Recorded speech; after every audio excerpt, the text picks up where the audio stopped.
मुझे लगता है कि ये पूरा का पूरा प्रकरण 2019 का और 2019 से लेकर 20, 21, 22 मान लो ये पॉस्को एक्ट में कार्रवाई करने की है तो ये तो 24 घंटे के अंदर कार्रवाई होती है। 3 साल तक झारखंड की पुलिस इंतज़ार करती रही और पहले एफआईआर में जिस व्यक्ति का नाम नहीं था बाद में जोड़ने का प्रयास किया गया, बयान पे नाम लिया गया।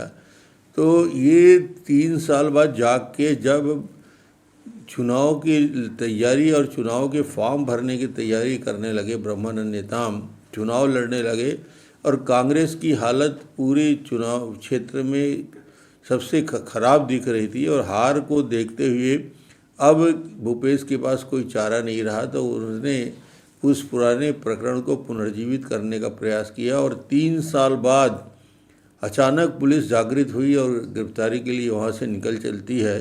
तो मुझे लगता है ये सरासर राजनीति से प्रेरित है और दबाव बनाने के लिए राजनीति है और चुनाव की हार को देखते हुए ये घबराहट में लिया गया कदम है। मुख्यमंत्री की गिरफ्तार की, जब गिरफ्तारी के लिए पुलिस आई है तो फिर षड्यंत्र का आरोप क्यों लगा रहे हैं? षड्यंत्र का आरोप इसलिए लगा रहे हैं कि पूरी जो घटनाक्रम जिस प्रकार हुआ है और जिस प्रकार ये 3 साल तक झारखंड की पुलिस सोई रहती है और कोई कार्रवाई नहीं करता, कोई नोटिस नहीं, कोई सूचना नहीं, कोई एक भी सम्मन्स जारी नहीं हुआ। इसका मतलब ये हुआ कि जानबूझकर अचानक चुनाव के फॉर्म भरने के बाद ही जागृत हुई है। तो ये सरासर गलत है और गलत है तो उसका विरोध करने के लिए भारतीय जनता पार्टी प्रजातांत्रिक तरीके से करेगी।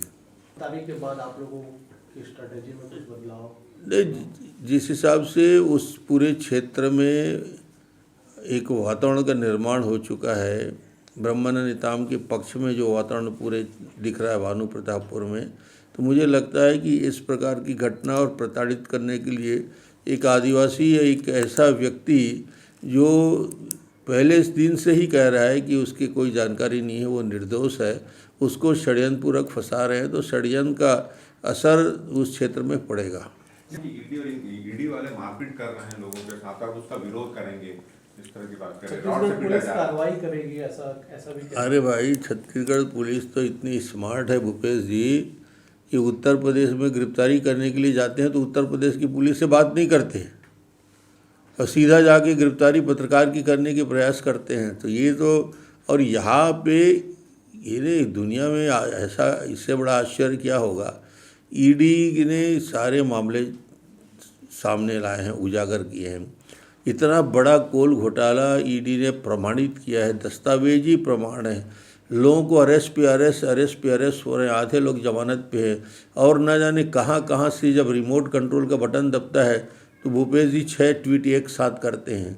आज तक किसी मुख्यमंत्री को किसी विषय में 6 ट्वीट करते नहीं देखा। इतनी बेचैनी, इतनी घबराहट क्यों? और सवाल ईडी है तो ईडी अपनी कानूनी कार्रवाई करने की प्रक्रिया कर रही है, पूछताछ कर रही है। पूछताछ में यदि किसी को आपत्ति होगी, शिकायत होगी तो अपनी शिकायत कर सकता है। आज तक कोई लिखित में शिकायत नहीं हुआ, सीधा मुख्यमंत्री तक शिकायत पहुंचती है, ऐसा लगता है। सर, पैसे थे उनको कम दिया गया है, 500 करोड़ ही छत्तीसगढ़ को दिया गया, आज बाकी अलग अलग राज्यों को ज़्यादा दिया गया है। तो राज्य का हिस्सा और राज्य के लिए जो पैसा मिलना चाहिए फाइनेंस सेक्रेटरी के माध्यम से और वित्तीय जो एक प्रक्रिया बना हुआ है, उस प्रक्रिया में राज्य को पर्याप्त राशि मिलती है और पहले से ज़्यादा राशि मिलती है। For more news updates, do subscribe, like, share and comment. Clipper 28